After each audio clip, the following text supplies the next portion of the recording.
On today's program, toddlers' hairlines, are they getting worse? And what is the cause? War, it's still happening everywhere, and it's not likely to stop anytime soon. And what secrets lie behind cats and their playful behaviour? The answer may shock you. But first, our main story tonight. Every year, billions of people eat it without thinking, on burgers, in sandwiches, and in salads. A vegetable so common that few people ever stop to question it. But what if one of the most widely consumed foods in the world is more sinister than that? Lactuca sativa variety captata, a dense spherical plant composed primarily of structured cellulose sheets surrounding a hydrated core. In simple terms, compressed water, wrapped in leaves, iceberg lettuce. Laboratory analysis shows that iceberg lettuce is composed approximately of 95% water. The remaining 5% consists primarily of plant fiber, trace minerals, and the vague feeling of disappointment. Look at these charts. This is what's in your iceberg lettuce. These amino acids. Have you heard of any of them? I certainly haven't. I don't think I want any tryptophan on my burger. And look at this. Well, there's 0.2 grams of fat present.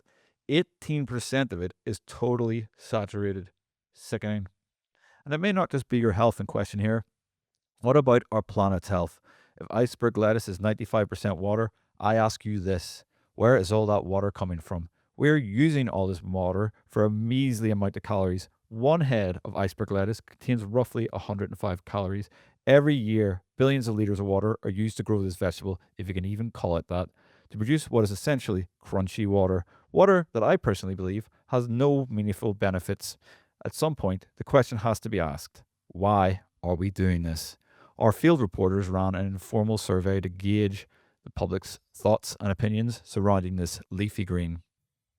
Well, I just don't trust them. I think they're always up to no good, the iceberg lettuces. I just think there are better alternatives to the iceberg lettuce. Like somewhat a bit more flavour, maybe some sourness about it. And you can put it on anything, I just think there's other better, crunchier alternatives to iceberg lettuce, which is just water at the end of the day. I just don't think it's worth eating. No, that's just me. Well, there you have it. The consensus seems to be basically, why is it here? Why does iceberg lettuce seem to permeate our culinary world? Why can we not seem to just enjoy food without this invasion? Despite this universal indifference, it remains everywhere because it's not just our supermarkets that iceberg has a stranglehold on, it has quietly become the structural backbone of the global fast food industry. One Hungarian supplier alone produces 130 tons of salad products every week, and almost half of it is exported to fast food chains, including McDonald's locations across Australia and Europe. The company originally specialized in supplying fast food restaurants with iceberg lettuce, which raises an interesting question. Why is a country like Hungary, that never had this food before, suddenly a key iceberg supplier across Europe's fast food industry? Is this simply convenience? A cheap, widely available salad? But what? There are so many better alternatives: rocket, romaine, little jam. Why must the consumer settle? Clearly, there's something larger at play here. China is the biggest producer of iceberg lettuce globally, 13.5 million tons annually. And what? Are we meant to believe there's enough people in China to eat all that? I don't think so. Who's to say that the Chinese don't want us eating all this iceberg lettuce for some nefarious purpose?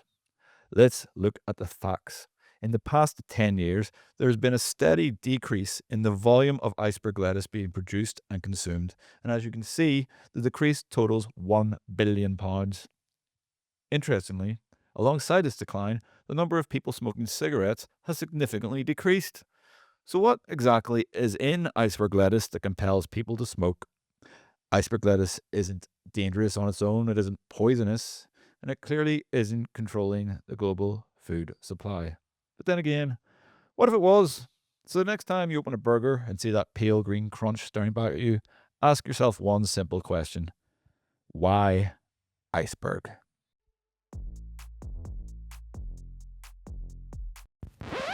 Remember, it's the law to subscribe to these ideas and to like them, and also to comment on them to your friends and family.